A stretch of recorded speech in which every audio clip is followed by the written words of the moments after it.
स्वागत है आप सभी लोगों का मेरे चैनल रागनी सिंह में। आइए सुनते हैं तुम मेरी राखो लाज हरी मालती जोशी जी की कहानी। तो चलिए शुरू करते हैं कहानी का पार्ट।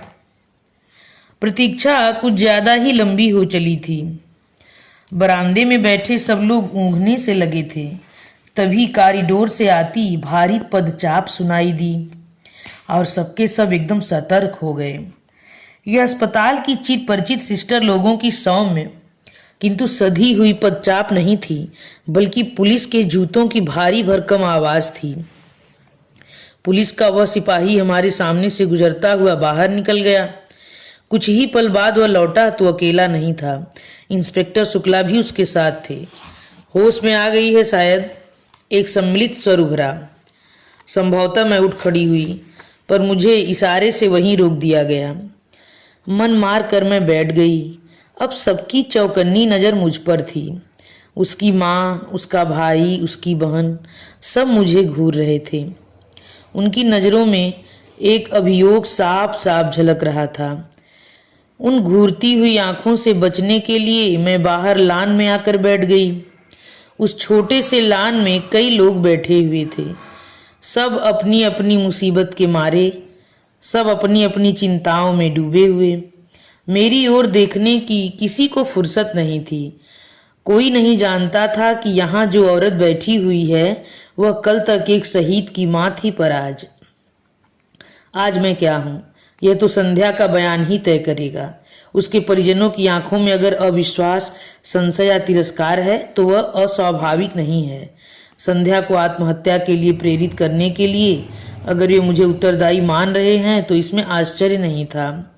सास बहू का रिश्ता विवादास्पद ही होता है, फिर एक युवा सुंदर विधवा बहू के साथ तो लोग सामान्य रिश्ते की कल्पना भी नहीं कर सकते। खासकर बहू के नाम पर बैंक में एक मोटी रकम जमा हो तो यह संदेह और भी गहरा हो जाता है। ऐसी बहू के प्रत्याहरण का मोह शायद बहुतेरी सासों को होता होगा, पर मुझे विश्वास था कि संध्या मुझ पर यह तोहमत नहीं लगाएगी।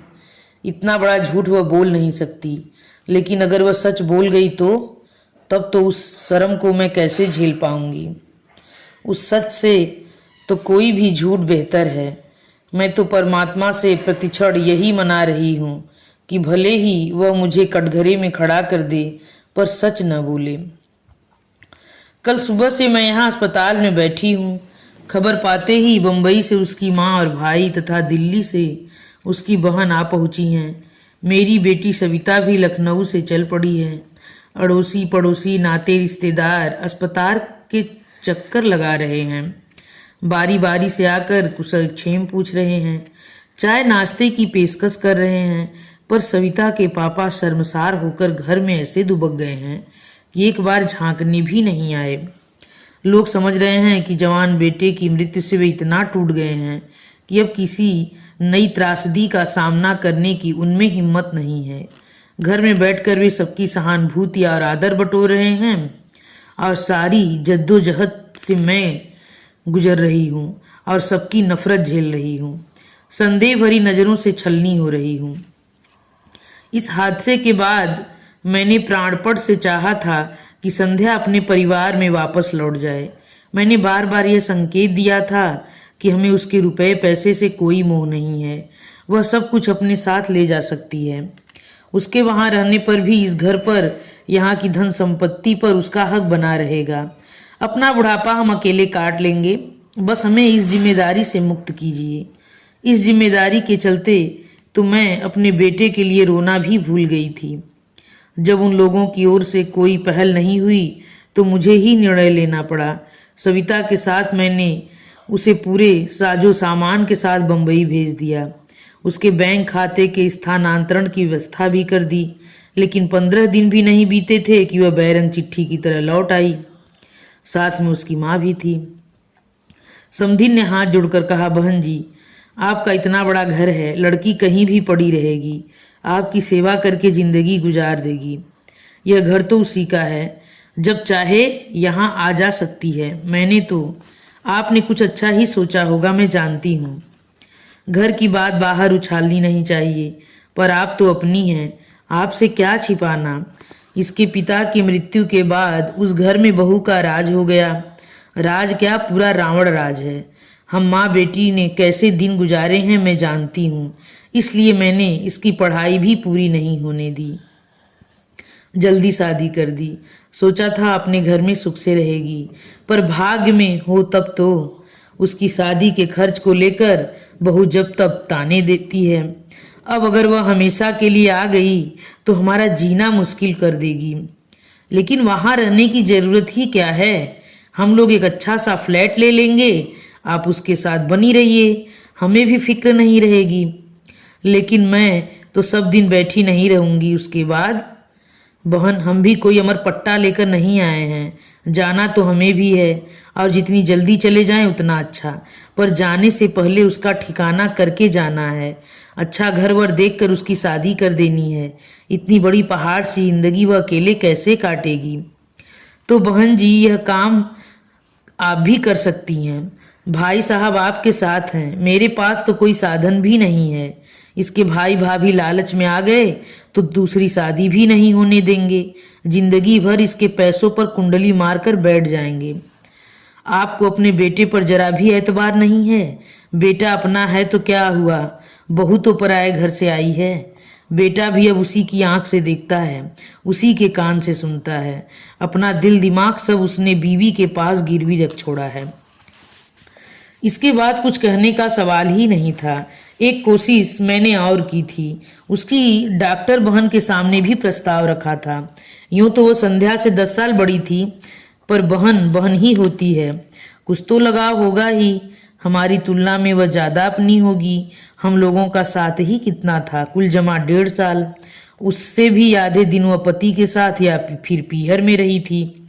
लेकिन उसकी बहन ने भी मेरा अनुरोध स्वीकार नहीं किया। बोली, आंटी जी डॉक्टर हूं मैं, दिन में 15 घंटे बाहर रहती हूँ, कभी कभार रात को भी जाना पड़ जाता है।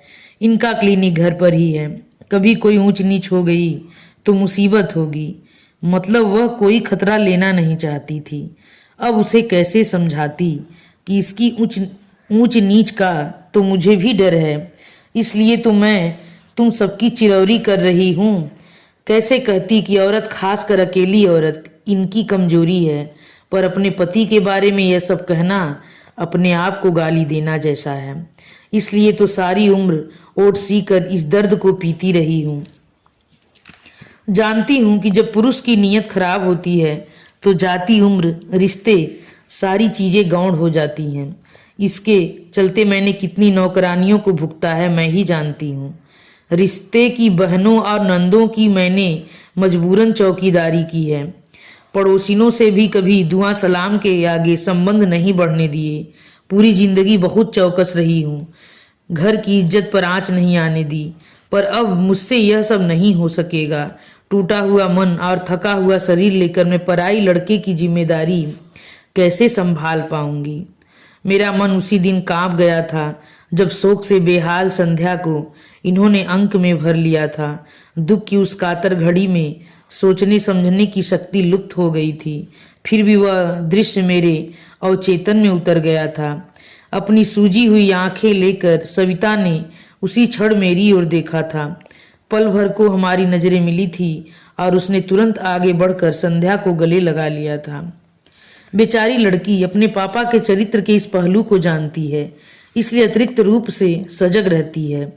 घरेलू पार्टियों में जब पापा ज्यादा बेतकल्लुफ होने लगते हैं तो वह वितृष्णा से मुंह फेर लेती थी। पापा अगर उसकी सहेलियों की चोटी खींचते, पीठ पर धौल जमाते या गाल में चिकोटी लेते तो उसका चेहरा तमतमा जाता। मुझसे अक्सर कहती, ममा स्कूल में आप ही आया करो, पापा बिना बात के मेम की साड़ी वाड़ी की तारीफ कर देते हैं, बड़ा आकवर्ड लगता है। मैं कितनी बार कहा है कि हम लोग अंग्रेज नहीं हैं, हमारे यहाँ किसी महिला के कपड़ों की तारीफ करना, हेयर स्टाइल या चूड़ी बिंदी पर कमेंट करना अच्छा नहीं समझा जाता, पर इन्होंने कभी मेरी बात नहीं मानी, उल्टे मुझ पर बिगड़ते हैं। तुम्हारा तो दिमाग ही खराब है, हर बात का गलत मतलब निकाल ही लेती हो। तो संध्या का मेरे पास रहना तय हो गया। मुझे लगा जैसे मैंने अपने आंचल में अंगार भर लिए हैं। 15-20 दिन सविता को मैंने रोक लिया, वह साये की तरह संध्या के साथ बनी रही। पर वह भी कितने दिन रहती। उसका भी घर बार बच्चे थे, बूढ़े सास ससुर थे, उसे तो जाना ही था। अपनी मुसीबत हमें भुगतनी ही भुगतनी थी। अपना दुख पीकर मैं बहू के घाव सहलाने में जुट गई, पर इन्होंने मुझे मौका ही नहीं दिया। उसका पूरा भार इन्होंने अपने ऊपर ले लिया। इनकी सारी दिनचर्या उसी धुरी पर घूमने लगी। सुबह शाम पेपर पढ़ना, न्यूज़ सुनना, सीरियल्स देखना, सब साथ साथ होने लगा। दोपहर में कैरम या लूडो खेला जाता, उसे ब्रिज गेम सिखाया जाता, उसके लिए लाइब्रेरी लगवाई गई, उसके लिए नई नई कैसेट और सीडी घर में आने लगी। फिर एक दिन उन्होंने घोषणा की कि वे संध्या को ड्राइविंग सिखाएंगे। मैंने कहा, देखिए, जो कुछ दिल बहलाव करना है घर में बैठकर कीजिए। बाहर 4 लोग देखेंगे तो 4 तरह की बात करेंगे। लोगों को किसी के सुख दुख से कोई मतलब नहीं होता, वे बस बातें करना जानते हैं। लड़की नाहक बदनाम हो जाएगी। वे एकदम भड़क गए। क्या दकियानूसी सासों की तरह बात करती हो? जिंदगी भर क्या उसे घर में कैद करके रखोगी? जिंदगी भर न सही पर कायदे से साल 6 महीने तो घर में रहे। फिर अपनी ही बात काट कर मैंने कहा, हम लोग उसे कॉलेज में दाखिला क्यों नहीं दिलवा दें? वह अपनी छूटी हुई पढ़ाई पूरी कर लेगी। कल को अगर नौकरी करनी हो तो हाथ में ढंग की डिग्री तो होगी। नौकरी क्यों करेगी? क्या तुम्हारे घर में उसके लिए खाने को नहीं है? ओफो, नौकरी की बात तो मैंने यूं ही कर दी थी। मैं तो यह कह रही थी कि कॉलेज जाएगी, थोड़ा खुली हवा में सांस लेगी, हम उम्र लोगों के बीच रहेगी तो उसे भी अच्छा लगेगा। हम लाख कोशिश करें, उसकी उम्र के तो हो नहीं सकते ना। बल्कि मनीष की मृत्यु ने तो मुझे 10 साल और आगे लाकर पटक दिया है। लिहाजा यही तय हुआ। संध्या कॉलेज जाने लगी, उसे MA इंग्लिश में दाखिला मिल गया। शाम को 5 से 6 तक एक कंप्यूटर क्लास ज्वाइन कर ली गई। दोनों जगह उसे लाने जाने का जिम्मा इन्होंने ले लिया। मैं कहती उसे एक स्कूटी ले दो ना, इस उम्र में यह बेगार आप कब तक ढोएंगे? वे कहते, मुझे और काम भी क्या है, उतना ही समय कट जाता है। आने जाने से थोड़ी ड्राइविंग भी सिखा देता हूँ। 2 व्हीलर तो मैं उसे आज ले दूँ, पर कॉलेज इतनी दूर है, उसके घर लौटने तक हमारी जान सांसत में बनी रहेगी। आजकल के लड़के भी कम शरारती नहीं होते। मैं जाता हूँ तो थोड़ा रोब रहता है, ज़्यादा बदतमीजी नहीं करते। इन्होंने तो अपना वक्त बांध लिया था, पर मेरा समय काटे नहीं कटता था। 3 प्राणियों के परिवार में मैं एकदम अकेली पड़ गई थी। गृहस्थी से मन उचट गया था, फिर भी उसे ढोना पड़ रहा था। भूख प्यास गायब हो गई थी, फिर भी दोनों वक्त रसोई में सिर देना पड़ता था। जिस दिन भी थोड़ी कोर कसर रह जाती, वे फौरन कहते, हम लोग तो बूढ़े प्राणी हैं, खिचड़ी खाकर भी जी लेंगे, पर इस लड़की का तो कुछ ख्याल करो। वह तो अपने मुंह से कुछ कहने से रही। 3-4 महीने बाद सविता फिर एक बार चली आई। लाख ससुराल में थी, पर उसका मन तो वहीं अटका हुआ था। जानती थी कि भाई की मृत्यु के बाद मम्मी पापा कितने अकेले पड़ गए हैं। आते ही बोली, मम्मा तुम्हें क्या हो गया है? बीमार हो क्या? इन 4 महीनों में तुम तो आधी भी नहीं रह गई हो। मैंने सूखी हंसी हंसकर कहा, अब इस जन्म में तो मैं मुटाने से रही। तुम्हारा भाई मुझे जिंदगी भर का रोग दे गया है। 2 दिन में ही उसे सारी दिनचर्या समझ में आ गई। बोली, यह क्या बात है मम्मा? दिन भर तुम ही लगी रहती हो, इसमें नई बात क्या है? तुम्हारी शादी के बाद से तो मैं अकेले ही सब कर रही हूँ, पर अब तो घर में संध्या है, उसे तुम्हारा हाथ बटाना चाहिए। पर उसके पास समय कहाँ है? क्यों? सुबह उसका कॉलेज होता है, ठीक है, पर शाम का खाना तो बना ही सकती है ना। सच कहूँ सभी, अब उससे कुछ कहते भी संकोच होता है। लगता है वह इस घर में मेहमान है। कहने की जरूरत ही क्या है, उसे खुद सोचना चाहिए। शायद अब उसको भी इन चीजों में रस नहीं रह गया है। पहले जब आती थी मुझे रसोई में घुसने नहीं देती थी, सुबह शाम नई नई चीजें बनाकर खिलाती थी। अब उसका मन भी हट गया है और ठीक भी है। ये उसकी गृहस्थी तो नहीं है, वह तो बस समय काट रही है। और सच तो यह है कि हम सब अपना समय काट रहे हैं। और ये पापा क्या कर रहे हैं? एकदम उसके ड्राइवर ही बन गए हैं। शाम का तो चलो ठीक है, पर सुबह तो अपने से जा सकती है ना। न हो तो उसे एक स्कूटर ले दो। यह बात तो तुम उन्हीं से कहना। और सचमुच इस बार वो डरी नहीं, सवाल कर ही डाला। बोली, पापा हमें तो याद नहीं आता कि आपने हमें कभी कॉलेज छोड़ा हो या लेने आए हों। अब तो जैसे आपने ड्यूटी ही लगा ली है। इन्होंने एक बार घूर कर मेरी ओर देखा और फिर कहा, बेटा जब तुम पढ़ती थी तब न मेरे पास समय था न गाड़ी थी। अब तो मेरे पास समय ही समय है। मैं तुम्हारी माँ की तरह 24 घंटे ठाकुर जी के सामने ध्यान लगाकर नहीं बैठ सकता। मुझे भगवान से नफरत हो गई है। सारे व्रत अनुष्ठानों पर से मेरा विश्वास उठ गया है। इसलिए मैं अपनी शांति कहीं और खोजता हूँ। एक बात और सभी, तुम्हारी अपनी एक भरी पूरी दुनिया है और यह लड़की बिल्कुल अकेली है। मैं उसका अकेलापन बांटने की कोशिश करता हूँ और उसका तो एक बहाना है। सच तो यह है कि मैं अपना ही अकेलापन बांटने की कोशिश कर रहा हूँ। आखिरी बात कहते कहते इनका स्वर कातर हो आया था। हम दोनों शर्म से जैसे पानी पानी हो गईं। अपने दुख को सहलाते हुए हम यह भूल ही गई थीं कि मरने वाला इनका भी कोई था। वह इनकी भी आंखों का सपना था, बुढ़ापे की लाठी था, कलेजे का टुकड़ा था। हम लोग तो रोग आकर अपना दुख हल्का कर लेती हैं, पर ये तो पुरुष होने की व्यवस्था को ढो रहे हैं। सारा हाहाकार मन में ही दबाए बैठे हैं। उस अश्रुसिक्त वेला में मैंने इनके सारे अपराध क्षमा कर दिए। नवंबर में नेहा की शादी निकल आई। इकलौती ननद की इकलौती बेटी की शादी थी। अपना सारा शौक समेटकर हमें भात की तैयारी में जुट जाना पड़ा। जब पहली बार खरीदारी के लिए निकली तो लगा जैसे युगों बाद घर की चार दीवारी से बाहर आई हूँ। संध्या और उसके पापा तो इस बहाने से रोज ही बाहर जा रहे थे, पर मैं साल भर से घर में कैद होकर रह गई थी। मंदिर तक जाने का मन नहीं होता था। शादी से 8 दिन पहले कृष्णा भात मांगने आई थी तो साथ में पीले चावल भी लाई थी। निमंत्रण देते हुए बोली, भाभी आप लोगों को पूरे 4 दिन तक वहीं आकर रहना है। 17 को लेडीज संगीत में आओगी तो 20 को बेटी की विदा के बाद ही लौटना।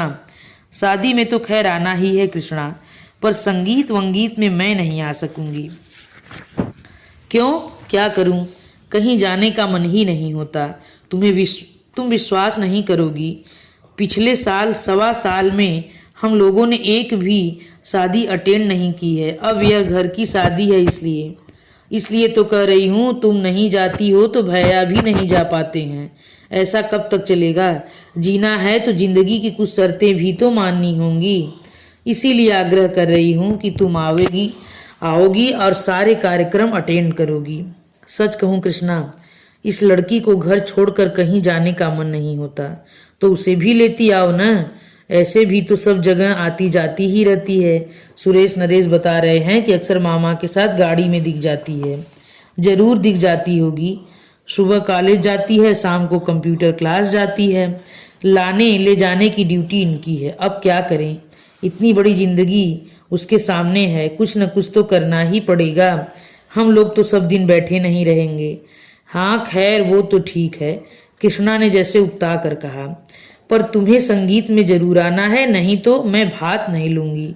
कह देती हूँ, और बहू को भी ले आना, उसका भी मन बहल जाएगा। तुम जरा अपने से कह देती, मैंने दबी जबान से कहा, पर कृष्णा ने ध्यान नहीं दिया। बहुओं को इतनी लिफ्ट देने के पक्ष में वह नहीं थी। बोली, तुम लोगों से कह तो दिया, वह क्या तुमसे अलग है? कभी कभी 2 शब्द भी लोगों को कितने भारी पड़ जाते हैं। बड़ी मुश्किल से संध्या को राजी किया जा सका। उसके बाद दूसरी समस्या सामने आई, मम्मी जी मैं क्या पहनूं? यह बात नहीं है कि उसके पास कपड़ों की कमी थी, वह तो रोज ही बाहर जा रही थी, अपनी मनपसंद पोशाक और मनपसंद रंग पहन रही थी। मैंने कभी टोका टाकी नहीं की, मेरा तो उस ओर कभी ध्यान भी नहीं गया।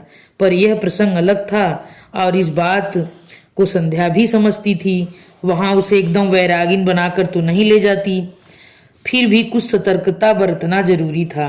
वहां तमाम जाति बिरादरी की महिलाएं होंगी, कृष्णा के ससुराल वाले भी होंगे। जरा सी चूक हुई नहीं कि सबको चर्चा के लिए विषय मिल जाएगा।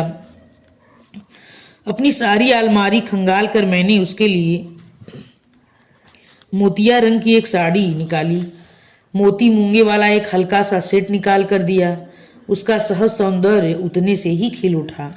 अपने लिए मैंने उससे भी हल्के रंग की एक चंदेरी निकाल ली।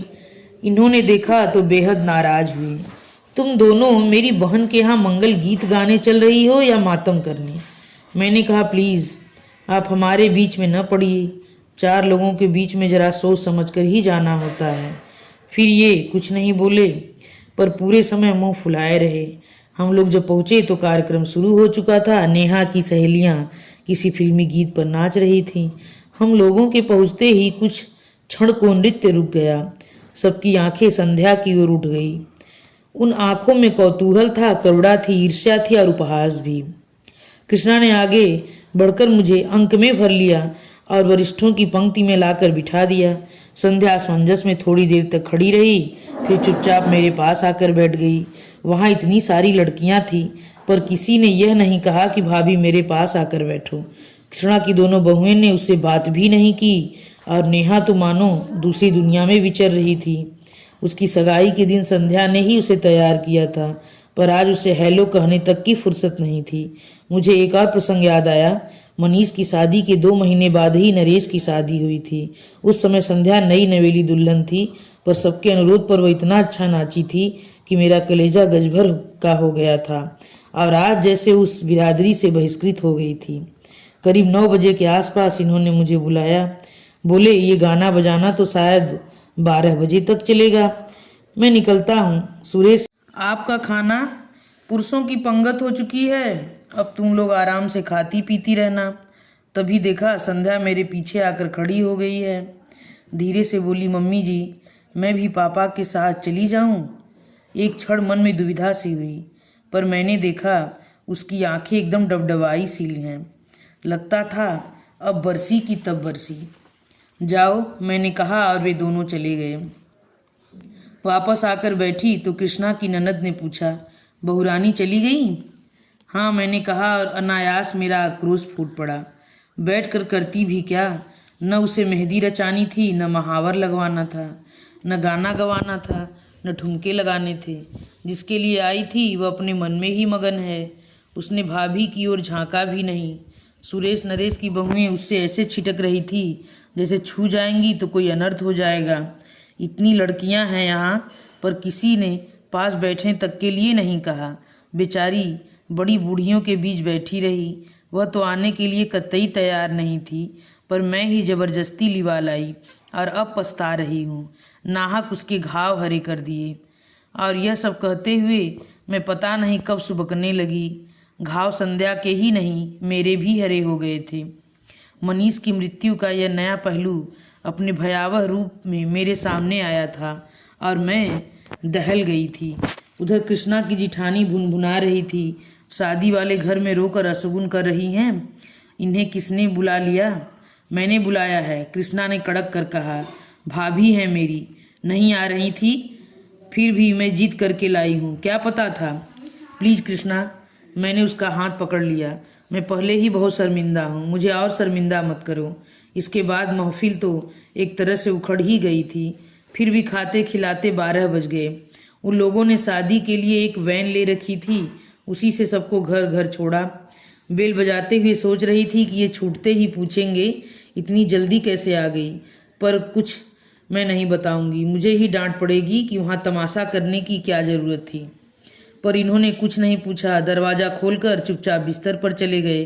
रोज़ 12 तक चलने वाला टीवी भी आज बंद था। कपड़े बदलते हुए देखा, इनके बाएं हाथ पर पट्टी बंधी हुई थी। मेरी पुरानी साड़ी को फाड़कर बेतरतीब सी बांधी हुई थी। यह हाथ में क्या हुआ? कट गया कैसे? थोड़ी देर चुप रहे, फिर बोले, दरवाजे में आ गया था। दरवाजे में कैसे? इन्होंने कोई उत्तर नहीं दिया। करवट बदल कर लेट गए। ठीक तो है, जब हमें कोई तकलीफ होती है किसी की पूछताछ भी अच्छी नहीं लगती। कुछ लगाया था? डेटाल लगाया था। इनके स्वर में बेजारी थी। बाथरूम जाते हुए देखा, खून के छींटों की एक कतार सी थी। वाश बेसिन में भी छींटे थे। शायद पानी की धार के नीचे हाथ रखा होगा। फिर कुछ पूछने का मन हुआ, पर इनकी नाराजगी के डर से चुप रही। बाल्टी में साबुन घोलकर मैंने पूरे फर्श पर पोछा सा लगा दिया। पोछा लगाते हुए अचानक याद आया, संध्या सो गई? पता नहीं उसने कुछ खाया कि नहीं। वहाँ से तो वैसी ही चली आई थी, पता नहीं, तुम ही पूछ लो। मुझे आश्चर्य हुआ, और दिन तो मुझे ज़्यादा ही इन्हें फिक्र रहती थी। उसकी सुख सुविधा का ध्यान मुझसे ज़्यादा ही ये रखते थे।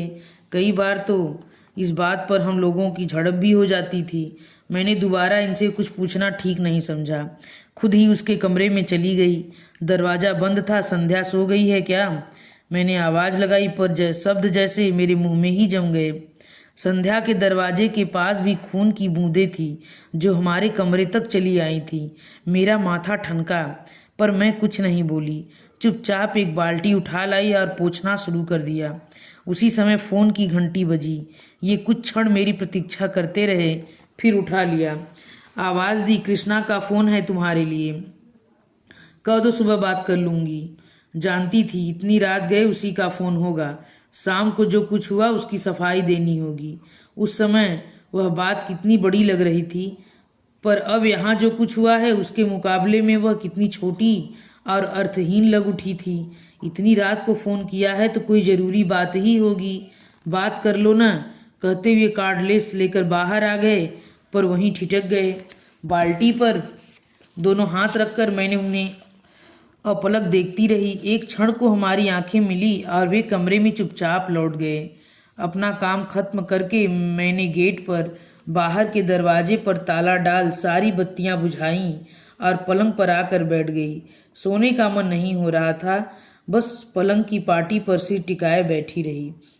बड़ी देर बाद वह अंधेरा मुखरित हुआ। शब्द मेरे कानों से टकराए, पर अर्थ कहीं खो गए। आप कुछ कह रहे थे? मैं यह कह रहा था कि मैं तो केवल उसे सांत्वना देने का प्रयास कर रहा था। वह बहुत अपसेट लग रही थी, इसलिए दिलासा देने की कोशिश कर रहा था। उसने पता नहीं क्या सोचा, एकदम गलत ही अर्थ निकाल लिया। आप यह सब मुझे क्यों बता रहे हैं? मैंने तो कुछ कहा ही नहीं, कुछ पूछा नहीं। अभी बाहर तुमने जिस तरह मेरी ओर देखा था, उसके बाद क्या कुछ कहना शेष रह जाता है? क्या तुम्हारी आंखों की भाषा में नहीं पढ़ सकता? शायद इन्हें भी किसी किस्म की दिलासा चाहिए थी, पर मेरा मन ही नहीं हुआ। चुपचाप पीठ फेर कर लेट गई। भीतर एक अंधड़ सा उठ रहा था। प्रश्नों के बवंडर उठ रहे थे। सांत्वना देने उसके दरवाजे तक जाने की क्या जरूरत थी? ऐसा आपने क्या कर दिया कि उसे आपके मुंह पर दरवाज़ा बंद करना पड़ा? ऐसी आक्रामक तो वह कभी नहीं थी। और आप कह रहे हैं कि उसने गलत सोच लिया। इस बचकाने विधान को मैं कैसे मान लूं? कोई और औरत इस मामले में गलती ही नहीं कर सकती। छोटी बच्ची भी स्पर्श की भाषा खूब बखूबी समझती है, फिर चाहे वह स्पर्श नौकर का हो, दोस्त का हो, सहकर्मी का हो। औरत इसे परखने में कभी गलती नहीं करती। ईश्वर ने स्त्री को यह अद्भुत सहज ज्ञान प्राप्त किया है। भीड़ की धकापेल भी वह हर स्पर्श को अलग से परिभाषित कर सकती है। और यह कह रहे हैं कि उसने गलत सोच लिया होगा। ईश्वर करे ऐसा ही हो। उस रात मैं मना रही थी कि वह यहीं ठहर जाए, इस रात की सुबह कभी न हो और मुझे संध्या का सामना न करना पड़े। पर अपना चाहा सब कहाँ होता है। घड़ी के कांटों के साथ रात धीरे धीरे सरकती रही। रोज की तरह सुबह की किरणों ने दरवाजे पर दस्तक दी। उन किरणों के साथ दूध वाला, कचरे वाला, काम वाली, नल, सभी ने अपनी अपनी आमद दर्ज की। मजबूरन उठना ही पड़ा। संध्या का कमरा बंद था। मैंने राहत की सांस ली और किचन की ओर बढ़ गई। चाय बनाकर इन्हें जगाया। चेहरा का भी उतरा ही लग रहा था। यह अपराध बोध था या दर्द? वैसे हाथ भी काफी सूजा सा लग रहा था। रात भी जरूर परेशान रहे होंगे, और कोई वक्त होता तो इतनी हाय तौबा मचाते, न खुद सोते न मुझे सोने देते। पर इस बार तो मुझे पता ही नहीं चला। 8 बजे कृष्णा का फ़ोन आया। वह मुझसे बात करने को व्यग्र थी, पर मैंने मौका ही नहीं दिया। कृष्णा, अच्छा हुआ तुमने फ़ोन कर लिया, मैं बस अभी करने वाली ही थी। तुम्हारे यहाँ कार्यक्रम कितने बजे है? तुम्हारा कार्यक्रम है भाभी, जब तुम आ जाओ तो 9:30-10 ठीक रहेगा ना? ऐसा करो, सुरेश नरेश किसी को भेज दो। तुम्हारे भैया के हाथ में चोट आ गई है, ये ड्राइव नहीं कर पाएंगे। और तुम तो जानती हो रिक्शा के लिए भी यहाँ कितनी दूर जाना पड़ता है। फिर इनसे कहा आप तैयार हो जाइए, 9:30 बजे हम लोग चलेंगे।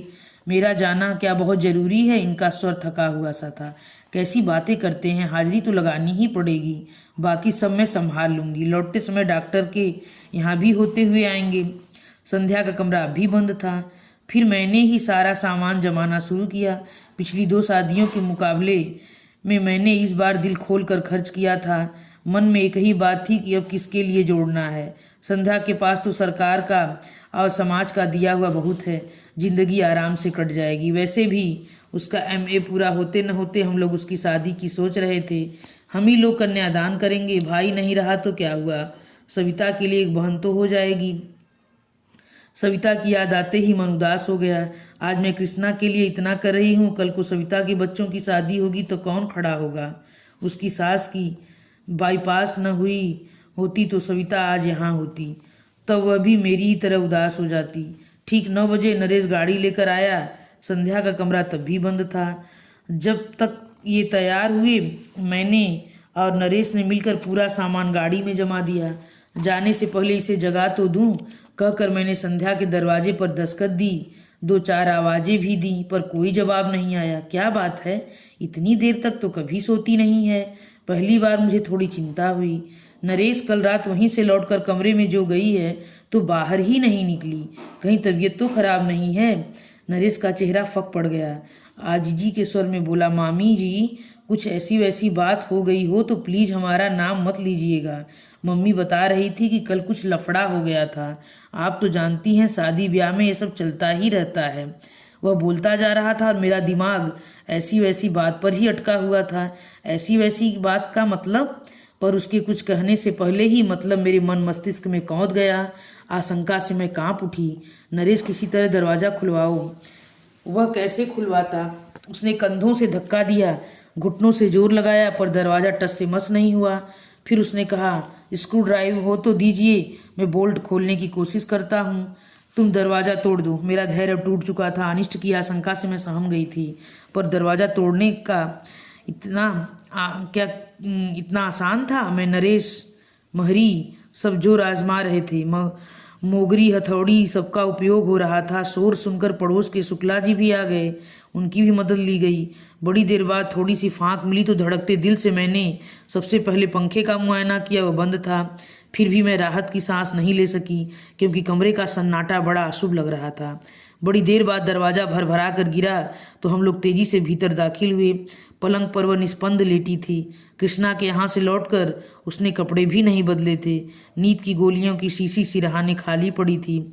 इसके बाद का घटनाक्रम एक दुःस्वप्न की तरह था। हम अस्पताल अस्पताल भटके, पर हर जगह भर्ती करने से इनकार कर दिया गया।